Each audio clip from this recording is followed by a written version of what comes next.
All right, thanks. Yeah, so we want websites on Handshake. A lot of people are building cool stuff and weird things like NFTs and stuff on Handshake and applications and stuff. But we've got these cool new browsing tools now, Fingertip and Beacon Browser, and I want URLs to type into those that aren't just my own or like the couple that I know about. So this is what I want is content on Handshake, and specifically like content you can't get anywhere else, because that adds value to the network, makes the price of the coin go up, makes people need to install Handshake software on their computer so they can access this content.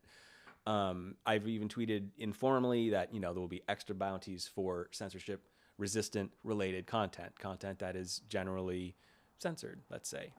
Just no hate, of course, but there's lots of loving and freedom fighting content that is also censored. Anyway, that's beside the point. We want websites on Handshake, and specifically we want secure websites on Handshake. So today we're going to talk about DANE. I'm going to spend this next half hour talking about how to set up a secure website on Handshake. And the original idea was to maybe do like a live demo, and like I was going to get a DigitalOcean server and like show everybody how to do it. Instead, I'm going to kind of do all the commands in slides, and then maybe next week I'll post a YouTube video of an actual demonstration, because so much can go wrong live. But this talk is going to be very technical. I'm talking. I was going to make it broad, and I'm going to skip the first maybe 10 slides I made. I'm going to skip the general stuff and go right to you, the web developer. You are the person who makes a website. You've made websites before. You want to make a website for the Handshake website race. Maybe you've never made a Handshake website before, or you've never made a secure Handshake website before. This talk is for you.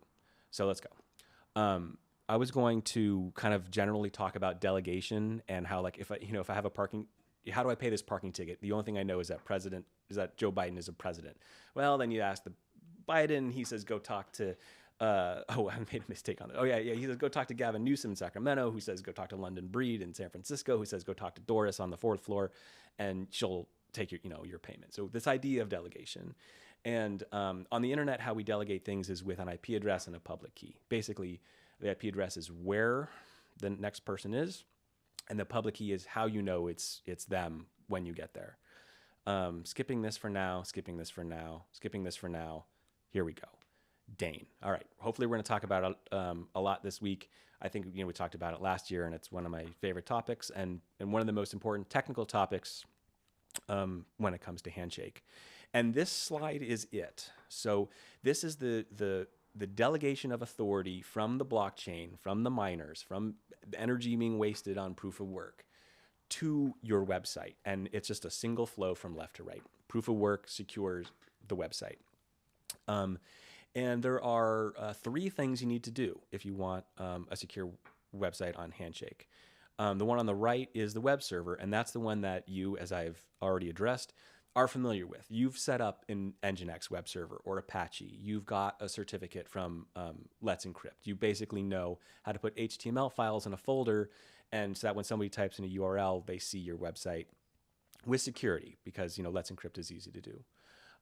What you might not know how to do is how to set up a name server. And the good news is that name servers are almost exactly like web servers. If you have experience with Nginx or Apache, you can run NSD or Bind or named or Power DNS. Name servers work basically the same way. There's a config file where you plug in some options, and you got to know a little bit of that syntax.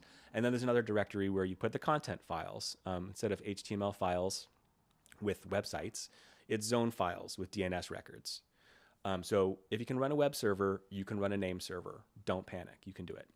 And then the third thing is the root zone, which in our case is the blockchain. And I'm hoping that the attendees of this event are somewhat familiar with Namebase or Bob Wallet or HSD.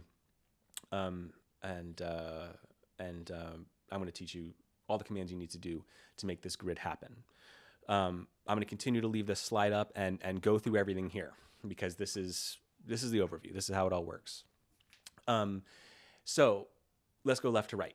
And then how we're actually going to do this in practice is from right to left, but we're going to talk about authority. So left is HSD, the root zone, proof of work, mining, electricity, Handshake root protocol. What do we put there? There's basically 3 record types that you're going to put in the root zone for your top level domain: an NS record, an A record, and a DS record. The A record technically is glue. More on that later. So I put the Shruggy Man next to the NS record and the A record. And that's because in the parent domain, in the root zone, NS records and the glue records are not authoritative. These records are hearsay. They are rumors, gossip. They are suggestions to the recursive resolver on what to do next. They're not authoritative. And I know I've made this mistake a lot before when I was still learning about DNS, and I'm seeing other developers make this mistake now as they learn about things about like how HIP5 works and trying to do tricky things with DNS. But the actual NS record for your name server goes in your own zone, which is a little self-referential. I've even talked to some DNS experts about this very thing recently, and there's a bit of hand-waving even among the experts about why that is. But anyway, so the NS record is a domain name that points to a glue record, which is points to glue, which is an A record, also in the root zone. That's an IP address of your name server. So that's how we get from the root zone to the name server. That's how we get the IP address of the name server. The DS record is the hash of your public key. And the DS record, I put a lock in the root zone because the DS record in the root zone is signed by the root server. It is an authoritative record. The DS record is owned by the parent.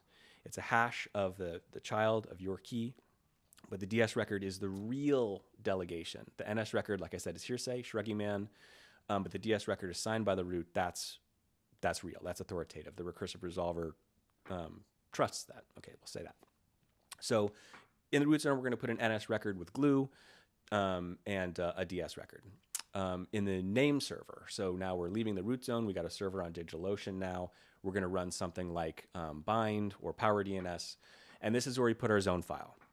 And in the zone, we also put an NS record and an A record pointing back to our own name server. And like I said, it's self-referential. It's kind of weird, but basically you don't want the parent domain telling people where to go. But also at the same time, it's like, well, if they already found me, then how is telling them where to go to find me useful? It's just the way it is. So the NS record is authoritative, hence the lock icon. It's signed by your DNS key in your zone. Let's get past that part because it's confusing.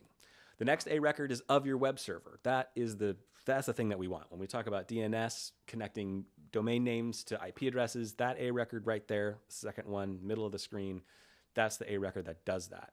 Then finally, there's the TLSA record. The TLSA record is the hash of your TLS certificate, which will be served by your web server. So when you get an SSL certificate from Let's Encrypt using certbot, basically what you do is you take the hash of that and put it in DNS and serve it by your zone.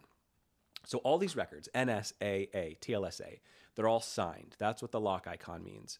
What are they signed by? They're signed by your private key. And you obviously keep that safe. The public key of that key pair is stored in a DNS key record, and that goes in your zone. And that's why I put the key icon there. It is also signed. I could have also added the lock icon there too. It signs itself. This is also a simple chart. It's also very common for there to be two DNS keys. The root zone DS record would point to a key signing key that would then point to and sign a zone signing key, and the zone signing key signs everything in the zone. I don't bother with that anymore. I use one key. You can sign your zone with a key signing key. So if you're learning from all my mistakes, the first one is that the NS record and the root zone doesn't matter. The second one is that you actually don't need a zone signing key. You can just go right for the key signing key. If you have different security needs, obviously you can split it up with two keys, but it's a lot simpler this way. All right, so I think I covered everything on this. I don't see any Q&A, so I'm going to keep going through the slides. But this is the idea. Root zone to the name server to the web server. DS record points to the DNS key. DNS key signs everything, including the TLSA record, which verifies the TLS certificate. So we need to get all these records out there and all in place. They all need to be connected the right way on these three different places: root zone, name server, web server. Let's go through it step by step. So we'll start on the right side, on the web server. This is the part that you as a web designer are probably more familiar with. So let's say you have your content ready to go on your Handshake name. The white content on the screen here is the actual command. This is an amazing one-line command composed by my colleague Buffer. I formatted it slightly differently, and I put this exact function in my bash profile on my server, so that I've basically created a command in my terminal that's self-signed cert. Whenever I type that, this whole command is executed. Let's pick it apart so you can kind of see what's happening. It's calling OpenSSL's X509. That's the SSL certificate module. We're going to create a new 4096-bit RSA key that expires in 365 days. So, by the way, you will need to do this every year at least. The output file is called cert.key and cert.cert, and then the extension stuff. So this is where it gets interesting, because an SSL certificate needs to have the right kind of metadata. Otherwise, your browser is just going to barf. It's not going to like it. And this is where Buffer's expertise is just totally invaluable, because this is perfect. He's got everything set up right here. The basic constraints is CA false. Critical subject alt name has your domain name and your IP address in it. All this kind of stuff. So when you execute this command, it will generate a private key, and then compute the public key and generate a SSL certificate and sign it itself. You don't need Let's Encrypt at all. You don't need certificate authority at all. So this is how it looks on my server, because I have that one-liner in my profile as a function. I just type self-signed cert cool domain and the IP address of whatever server I'm on. OpenSSL does its thing, generates an RSA private key, and spits the output to cert.key. Okay, and this is if you were to use the OpenSSL X509 module to look at the cert, this is what you'd see. I kind of cut the output a little bit to try to cram it all into one slide, but I just want you to notice that, especially towards the bottom there, the domain name is there, cool-domain, wildcard star.cool dash domain is there, and also the raw IP address, meaning that if somebody just types in that IP address into their browser, this certificate would be valid for that connection too, without a host name. Okay. So now the next step is we need to create a TLSA record. Now we are creating a DNS record. The TLSA record, it just contains a hash of part of the certificate. Again, my colleague Buffer composed this awesome one-line command, which I turned into a function called TLSA create in my bash profile script. So on my server, I just type this command and it happens. What we're going to do is take the OpenSSL X509 module again, grab the certificate file, take the public key out of it, hash it with SHA-256, take the binary output of that, convert it into hex, make it uppercase. I mean, just Buffer's just brilliant. Like, this is just a beautiful one-liner here. So the certificate that I generated back here a couple steps ago, I typed TLSA create in that same directory, and bam, there's the TLSA record. You're looking at it. 311 B4D0F, blah, blah, blah. That's the hash of the public key. This will need to go on your name server and be signed by DNSSEC. And that's how we get from DNS to SSL to TLS, from the DNS land, from the DNSSEC land to the certificate authority land. This TLSA is that connection. And then the last step, on your web server, if this is an example of how I would set it up in Nginx, which is just my web server of choice lately. You put your, this is the config file, the site's enabled default file, or whatever you want to do. And you just put the certificate and the key that you just generated a few steps ago, you give that to Nginx so that it can do TLS and serve your website over HTTPS using the certificate that you just generated. Nginx doesn't care if it's a Handshake name. It doesn't care if it's a self-signed certificate or not. You give it a domain name, an IP address, a certificate, you turn it on, it works. Okay.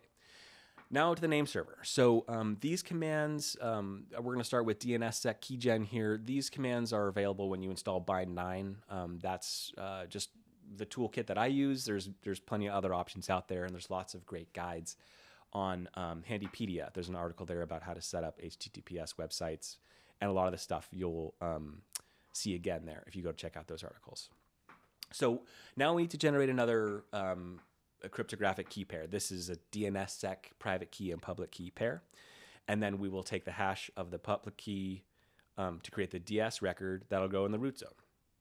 So this command, DNSSEC-keygen, -a means algorithm. I use the ed25519 algorithm. It makes very small keys. It's an elliptic curve type algorithm. it's cool. And then FKSK. So here I am making a key signing key.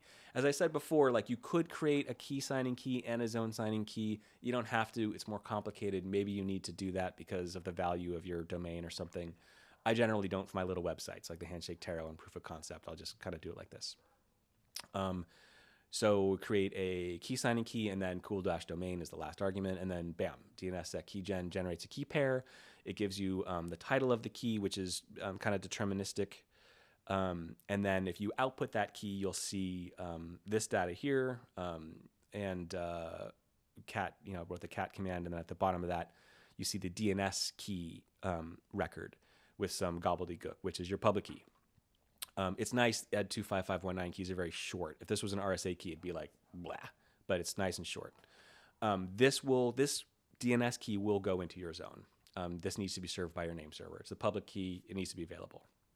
Then the last step is this other command, DNSSEC-ds from key, and then you put the file name for the public key, and it will hash the key and create the DS record. This is the DNS record that goes into the root zone, into the parent domain. It's the hash of your public key. It points to your public key, and that's how we create the link from the proof of work blockchain to your DNSSEC keys to the web server keys. It's actually kind of funny. It's sort of like in the characters here, like the string, actually the hash is longer than the actual key is. That's amusing to me. Okay, so we got our keys. For the name server, now it's time to write the rest of the zone. So this is what a zone file looks like before it's signed. It's got some templating stuff like this $ kind of thing and the @ symbol. This is going to make sense once we sign it. But so I've got the origin is the TLD, cool domain, TTL 5 minutes, sure. The NS record is there. Remember what I said about how the NS record has to be inside your zone, even though that's self-referential and kind of doesn't make any sense. There it is right there. The NS record for cool domain is cool domain. You actually don't need to make ns1.cooldomain. ns1.tld is super common. Everybody's doing that. That's another kind of thing you don't have to do. SOA is a DNS thing that proves that you're in charge of the zone. Then the A record, obviously very important, the IP address of your website. In this case, I'm using the same IP address for the name server and the web server. I'm not going to elaborate on that. I think, I drew all those arrows a couple slides ago. And then finally, there's the TLSA record that we generated. And then the last line here is the $include and the name of the key file. This is a sort of a macro. When we do the sign command in the next slide, the signing software will see that $include and know what it needs to do. And instead of explaining, I'm just going to show you. So we'll get there. So this is the command. So we started with this. This is our zone file sort of template, the unsigned zone. We do not serve this file. It's just input to the next step. This is the next step. DNSSEC-sign zone.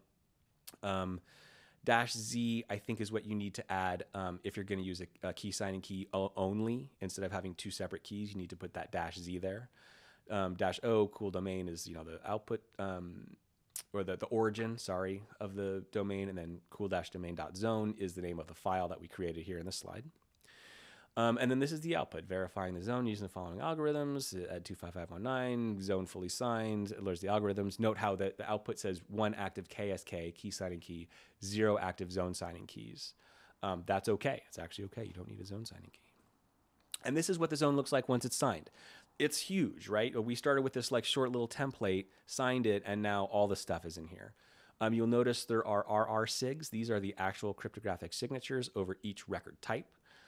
This is the signed zone file. This goes to your name server.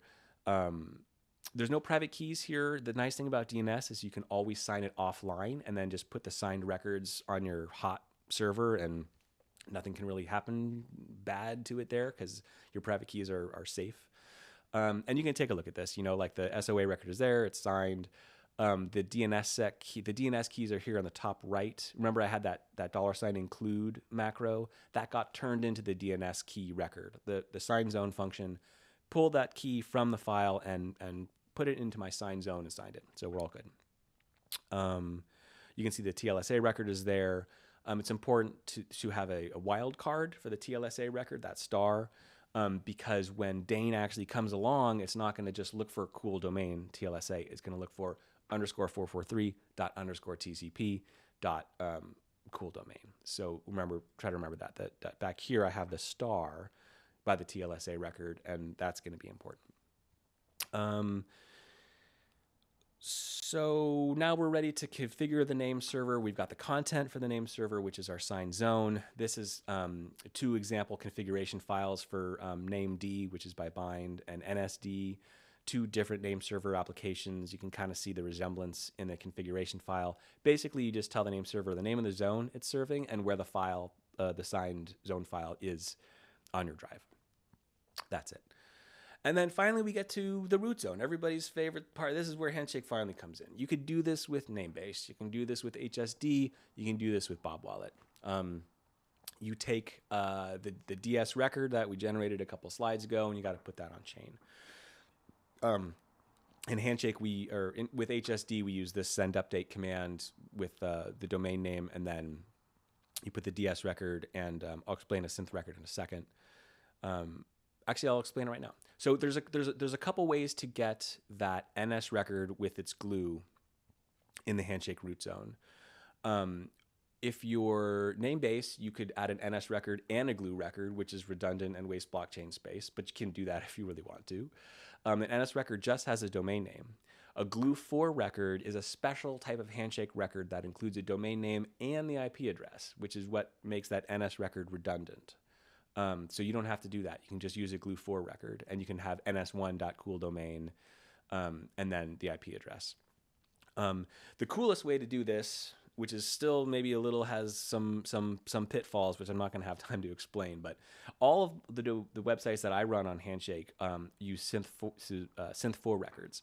These are cool because they require the least amount of blockchain space, and that might not be a concern to you now, but hopefully blocks start getting really full on Handshake, fees go up because people are really using it. So keep this in mind in the future when fees matter and you need your root zone records to be small. What a synth 4 record does is all you give it is your 4-byte IP address, 123.201.32.45, 4 bytes, with no domain name, no NS record, just the IP address. And then what happens is that HSD, the root server, will translate that into a set of NS records plus glue in a very brilliant way, which I don't know if JJ invented this or if there was already some kind of DNS precedent for using base 32 and domain names. But either way, it's super cool. And here's what the output looks like at the bottom of the slide. So if I was going to ask my Handshake root zone server for the cool domain root zone records, it would look like this. It would provide this NS record, which is magic. It came out of nowhere. You might say it was synthesized. And it's got this gobbledygook _FF4I0B8. And that is my IP address encoded in base 32. Because that's the only data that you actually need to give the root zone. There's that IP address. It was synthesized into this NS record for a name that doesn't exist and is totally invalid, actually. And then in the glue section, that synth record is matched with your actual IP address. So the name server that I use is a Handshake domain name that I got off Namebase for like 1HNS. It's the name Omnitude. And if you go ahead and look at the root zone records, you'll see a synth record there. And this is what's happening. And then all my other sites, like even Impervious and the names don't resolve in what we call the internet and the Handshake Tarot, they all use Omnitude as their name server. So if you're having problems resolving any of the websites that I share, it's probably because your Handshake resolver is not handling synth records. And actually, there were some bug fixes involved in synth records maybe a year ago. So if you're having problems visiting my sites, you got to update your software. Anyway, synth records are cool. I've only got 5 minutes left, but I think I've basically done it. Okay, so here we go. Cool domain. This is what it looks like. I actually did this. This isn't photoshopped or anything. I created cool domain in RegTest on my computer and set this up with Let's DANE. You can see the lock icon there. We did it. We're done. So in the last couple minutes, I'll tell you sort of a cheat code to this whole process is something that I wrote a couple years ago called Handout. You can find it on a Handshake domain, handout.js, which will redirect you to GitHub, which is an ICANN domain, but that's okay. It's an easy way to find it, handout.js. And what I do is let's go back to here where there's 3 bubbles. I combine the name server and the web server into one single JavaScript process using tools written by JJ, using BNS and BWeb. And there's one single command. It's hnsec-gen. And you just execute it along with your domain name and your IP address. And let's see what happens. First, the script will generate a self-signed certificate. Then it generates DNSSEC key pair, and it writes configuration file, and it gives you the DS record, and it gives you the records to either type into Namebase or to paste into Bob Wallet or to broadcast with a transaction using HSD, and you're done. This is my last slide. So if you just want to get a simple single-page static website on Handshake with DANE, Handout is a really easy way to do it, and I think a lot of users have done it. Then people start asking, well, what if I want to use IPv6, or what if I want multiple websites, or what if I want to do extra stuff? That's when it's time to come back here and do the cool stuff and do it the right way. But if you've never had a HTTPS secured website on Handshake before, I recommend starting with Handout, and it's a good way to learn. Okay, so that's DANE. I'm looking forward to seeing a lot of great secure website submissions in the website race, and Fistful will have all kinds of more details about that. I'm not seeing any questions. I've got a couple minutes left if anybody wants to ask anything.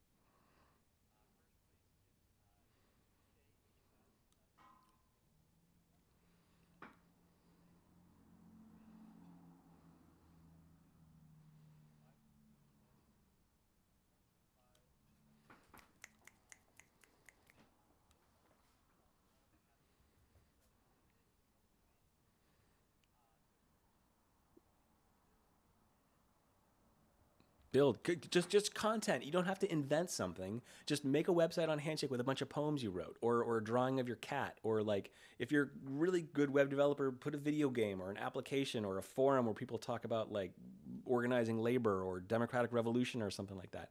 Anything along that spectrum. Just put up websites on Handshake so I got something to type into the Beacon browser. That's all. That's it. That's it. We're talking about DWeb. There's nothing out there, so let's put some websites up.